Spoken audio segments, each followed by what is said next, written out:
నమస్తే welcome to Big TV digital exclusive. America అధ్యక్షుడిగా Donald Trump ప్రమాణ స్వీకారం చేశారు. అయితే రెండోసారి ఆయన ప్రమాణ స్వీకారం చేశారు, అమెరికా అధ్యక్ష బాధ్యతలు చేపట్టారు. దీంతో అందరి చూపు కూడా డొనాల్డ్ ట్రంప్ వైపే ఉంది. అయితే రెండోసారి కూడా బాధ్యతలు తీసుకున్న తర్వాత నూతన విధి విధానాలు ఎలా ఉండబోతున్నాయి, ట్రంప్ ఎలాంటి కీలకంగా వ్యవహరించబోతున్నారు అనేది కూడా ఉత్కంఠంగా మారింది. అయితే రెండోసారి కూడా ప్రెసిడెంట్గా ఎన్నికైన తర్వాత తొలి రోజే తనదైన స్టైల్లో ప్రకటనలు చేశారు ట్రంప్. తగ్గేదేలే అంటూ కూడా కొన్ని కీలక ఫైళ్లపై సంతకాలు చేశారు. అయితే ఇప్పుడు అందరి ఫోకస్ కూడా ట్రంప్ పైనే ఉంది. అగ్రరాజ్య అధినేతగా ఆయనకు జీతం ఎంత వస్తుంది, ఆయనకు ఇచ్చే స్పెషల్ సౌకర్యాలు ఎలా ఉంటాయి, అధ్యక్షుడిగా దిగిపోయిన తర్వాత పెన్షన్ ఇస్తారా అని ప్రశ్నలు ఇప్పుడు చాలా మంది అడుగుతున్నారు. అయితే ఇవే ప్రశ్నలు అందరూ కూడా చూస్తుంటారు. ఎందుకంటే మన ఇండియా కంటే కూడా అక్కడ భిన్నంగా ఏమన్నా ఉంటుందా, సో అక్కడ ఇక్కడ డిఫరెన్స్ ఏముంటుంది అనే కోణాల్లో కూడా ఇటు ఇండియన్స్ కూడా చాలా మంది ఆలోచిస్తూ ఉంటారు.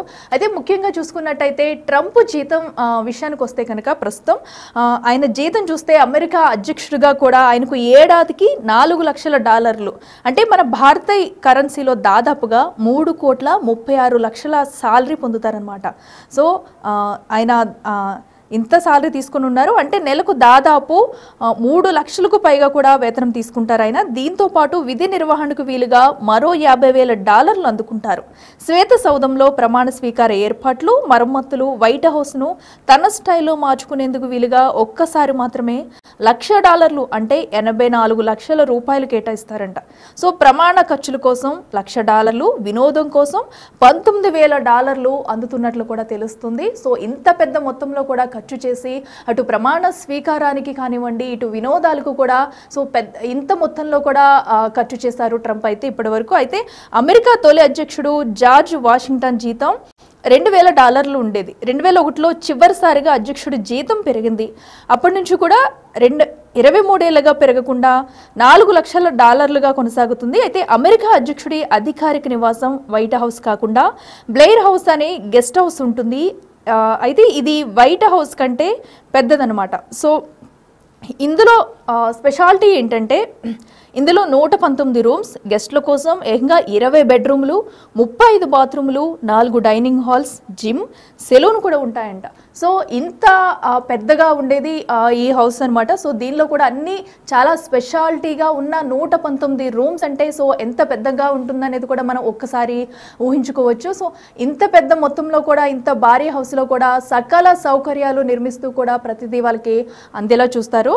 సో అలాగే క్యాంప్ డేవిడ్ అనే పర్వత విడిది కేంద్రం కూడా ఉంటుంది. దీన్ని దౌత్యపరమైన చర్చల కోసం ఎక్కువగా వినియోగిస్తుంటారు.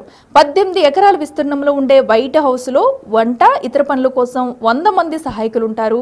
వారిలో అధ్యక్షుడికి భోజనాన్ని తయారు చేసేందుకు ఎగ్జిక్యూటివ్ షెఫ్, అలాగే ఎగ్జిక్యూటివ్ పెస్ట్రీ షెఫ్లు ఉంటారు. అంటే ప్రత్యేకంగా అధ్యక్షుడి కోసమే ప్రత్యేకంగా వడ్డించడానికి, వండడానికి కూడా చాలామంది సెపరేట్గా పెడతారనమాట. ఎందుకంటే అక్కడికి చాలామంది, ఒక హౌస్ అంటే చాలామంది గెస్ట్లు వస్తుంటారు, అలాగే మీటింగ్స్ జరుగుతుంటే వాళ్ళందరికీ వండే వాళ్ళు కాకుండా అధ్యక్షుడికి సెపరేట్గా కుక్ చేసే వాళ్ళు కానివ్వండి, వాళ్ళకి నచ్చిన రకరకాల వంటలు, సెపరేట్ ఆహారం, వినోదం అందించేందుకు వాళ్ళకి సపరేట్గా షెఫ్లను కూడా నివాసంలో ఏర్పాటు చేశారన్నమాట.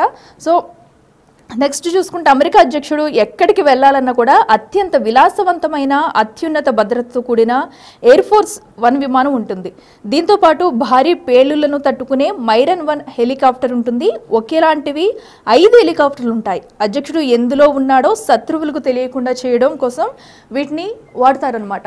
సో ఎందుకంటే ఇప్పుడు ఒక మామూలు వ్యక్తి వెళ్ళడం కన్నా ఒక దేశ అధ్యక్షుడు ప్రయాణించేది ఎలా ఉంటుందంటే, సో కొన్ని హెలికాప్టర్లు అయితే తమకు సెపరేట్గా కేటాయిస్తారు. సో ఇప్పుడైతే ప్రస్తుతం 5 హెలికాప్టర్లను కూడా అటు అధ్యక్షుడికి కేటాయిస్తారు. వీటిలో ప్రయాణించేటప్పుడు ఎందులో అధ్యక్షుడు ఉన్నాడు అనేది కూడా ఎవరికీ తెలియకుండా తీసుకెళ్లేందుకు చాలా చాకచక్యంగా అన్ని భారీ భద్రతా ఏర్పాట్లు చేసి అయితే అధ్యక్షుడు వెళ్తారనమాట. సో అలాగే ప్రపంచంలోనే అత్యంత భద్రమైన బీస్ట్ కారును అమెరికా అధ్యక్షుడు ప్రయాణానికి వినియోగిస్తారు.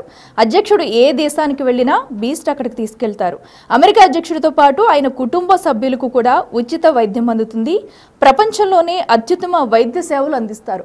సో వీళ్ళకి అటు హౌస్ కోసమే కాదు, ఇటు ఫుడ్ విషయంలో కాదు, అలాగే వాళ్ళు ప్రయాణించే అంటే అధికారిక కార్యక్రమాలకి కాకుండా వాళ్ళ ఫ్యామిలీతో కూడా ఎటు వెళ్ళాలన్నా కూడా దానికి సపరేట్గా వారి ఫ్యామిలీ మొత్తానికి కూడా ఒక బీస్ట్ కార్ అనేది కూడా సపరేట్గా ఉంచుతారు.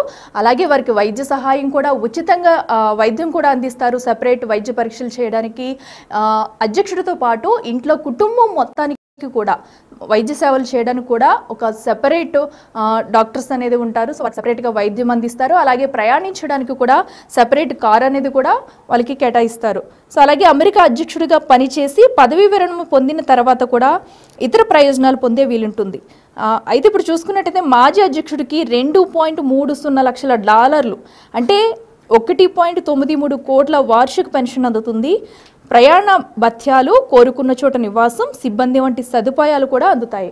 సో అధ్యక్షుడిగా ఉన్నప్పుడే కాదు, అధ్యక్ష పదవి విరమణ తీసుకున్న తర్వాత కూడా వారికి కేటాయించే వాటిలో కూడా వాళ్ళకి పెన్షన్ రూపంలో కూడా భారీ అమౌంట్ అయితే ఇస్తారనమాట. సుమారుగా 1.93 కోట్ల వార్షిక పెన్షన్ అందుతుందంటే అది చిన్న అమౌంట్ అయితే కాదు. అలాగే వారికి కోరుకున్న చోట నివాసం కూడా కేటాయిస్తారు. అలాగే వాళ్ళకి ఇంటి సదుపాయాలు, సిబ్బంది అన్నీ కూడా అంటే అధ్యక్ష పదవిలో ఉన్నప్పుడు ఏ సదుపాయాలు అయితే కలుగజేస్తారో సో అంత రేంజ్లో కాకుండా వారికి పెన్షన్ ఇస్తారు. అలాగే ఉండడానికి ఇల్లు, వారు కోరుకున్న చోటనే సదుపాయాలన్నీ కల్పిస్తారనమాట. సో ఇప్పుడు ట్రంప్ రెండోసారి బాధ్యతలు చేపట్టారు కాబట్టి సో ఆయనకి కూడా ఇంత పెద్ద మొత్తంలో కూడా ఇప్పుడు అలాగే జీతం, అలాగే లగ్జరీ లైఫ్ ఇప్పటికి ఎందుకంటే అటు గవర్నమెంట్ నుంచి అనేక సదుపాయాలు కల్పిస్తుంది. సో అలాగే అటు వైట్ హౌస్లో కూడా భారీ పెద్ద భవనాన్ని నిర్మించి పెద్ద భవనంలో ఉండేందుకు కూడా వీలుగా ఉంది. సుమారుగా 119 గదులతో అలాగే 4 మీటింగ్ హాల్స్ కానివ్వండి, అటు ఎవరు వచ్చినా వాళ్ళకి కుకింగ్ చేయడానికి సెపరేట్ షెఫ్ ఉంటారు. వారికి నచ్చిన వంటలను కూడా వండుతారు. అలాగే బయటికి వెళ్ళేందుకు కూడా వాళ్ళకి సెపరేట్గా కార్స్ ఉంటాయి, హెలికాప్టర్స్ ఉంటాయి. సో వాళ్ళకి ఎటు వెళ్ళాలన్నా కూడా ప్రధానంగా సెపరేట్గా అన్నీ వాళ్ళకి అధ్యక్షుడికి అయితే అన్నీ సెపరేట్గా చేసి పెడతారు. సో ఇప్పుడు ట్రంప్కు కూడా పదవీ కాలంలో ఉన్నంతసేపు సో ఇన్ని సౌకర్యాలు అయితే కల్పిస్తుంది.